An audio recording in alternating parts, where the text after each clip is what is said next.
Pakistan is about to collapse. کب سے سن رہے ہیں ہم یہ؟ جب میں چھوٹا تھا تو ضیاء الحق کے زمانے میں ایک دفعہ میں گھر آیا تو میرے والدین میرے انکل کے ساتھ بیٹھے تھے اور میرے انکل بار بار یہ کہہ رہے تھے کہ Pakistan is about to collapse. اب تو یہ ٹوٹ جائے گا، ضیاء الحق کا زمانہ ہے. پھر میں یہاں سے نکلا، چھوٹا ہی تھا، امریکہ گیا.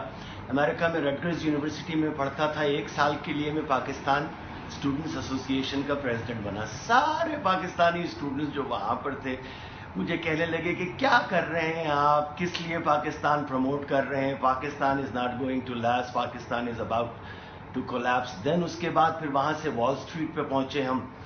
جب ہم وال اسٹریٹ پہ پہنچے تو وہ تو ظاہر جگہ ہی تھی فائنانس کی، تو وہاں پہ تو مجھے کوئی 10 بلین ریزنز دیے جاتے تھے. پہلے تو وہ سمجھتے ہی نہیں تھے پاکستان ہے کیا.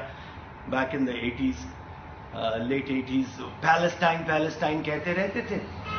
اور then they started to give me on Wall Street sovereign debt calculations, GDP calculations, GNP calculations, isolation rate from the world.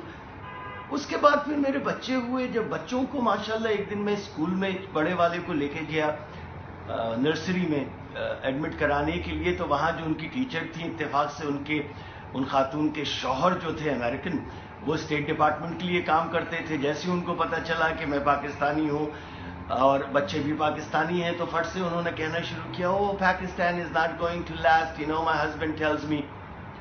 اس کے بعد میں 1999 میں پاکستان پہلی دفعہ آیا. 16-17 مہینے کے لیے مشرف کی گورنمنٹ تھی. اس وقت تو بس ہر طرف سے یہی بس بات ہوتی تھی کہ Pakistan is not going to last. میرے منہ میں خاک، Pakistan is about to collapse. IMF accept نہیں کرے گا ہمیں، ورلڈ بینک ایکسیپٹ نہیں کرے گا، پیرس کلب ایکسیپٹ نہیں کرے گا، لنڈن کلب ایکسیپٹ نہیں کرے گا، اتنے اکنامک سینکشنز ہم پہ لگ جائیں گے، USA نہیں کرے گا. Pakistan is about to collapse. 30 سال سے ہم یہ سنتے آ رہے ہیں. Let me tell you who has collapsed. Soviet Union, the second biggest power in the world, collapsed. Argentinian economy collapsed. Greece collapsed. Portugal collapsed. EU, European Union, 14 trillion euros in debt, almost collapsed. American economy, $19 trillion in debt, almost collapsed. Iraq collapsed. Syria collapsed. Libya, with trillions of dollars in oil reserves, collapsed. Venezuelan system collapsed.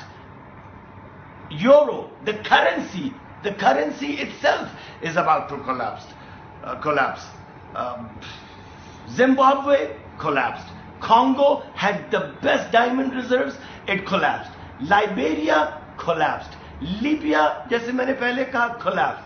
Yemen collapsed. Israel is no longer America's favorite. It's about to collapse. So I have a small little message تو جو سارے دنیا کے لوگ بیٹھے ہوئے یہ قیاس آرائیاں کرتے ہیں نا کہ Pakistan is about to collapse. ان 30 سالوں میں آپ نے دیکھ لیا ہو has collapse. We have beat the biggest menace, terrorism. ہماری GDP پچھلے 30 سال میں گرو ہوئی ہے. ہماری GNP پچھلے 30 سال میں گرو ہوئی ہے. ہماری پر کیپٹا انکم پچھلے 30 سال میں گرو ہوئی ہے. ہمارا standard of living has gone up. We have become a nuclear state. We have CPEC now.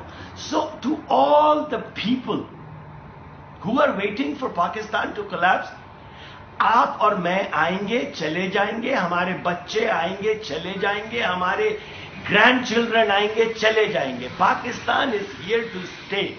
Create a positive attitude about Pakistan. اس لیے کہ پاکستان میں سب میں زیادہ محب الوطن لوگ رہتے ہیں. ہمارے یہاں پرابلمز ہیں, مگر آپ جب دوسرے ممالک میں رہ کر آئیں گے تو آپ کو اپنے پرابلمز کا پتہ چلے گا کہ پرابلمز وہاں پر بھی ہیں. اس Pakistanis are positive minded people, محب الوطن قوم ہیں ہم, اور Pakistan is never going to collapse. ہمارا ریٹ شاید تھوڑا سا گروتھ کا سلو رہا ہو بنسبت دوسرے ممالک کے, مگر Pakistan is not going to collapse. Pakistan is going to stay here. Why? Because Pakistanis are a very resilient nation. We don't give up. Simple. And the best thing a human being can have, towards his country is a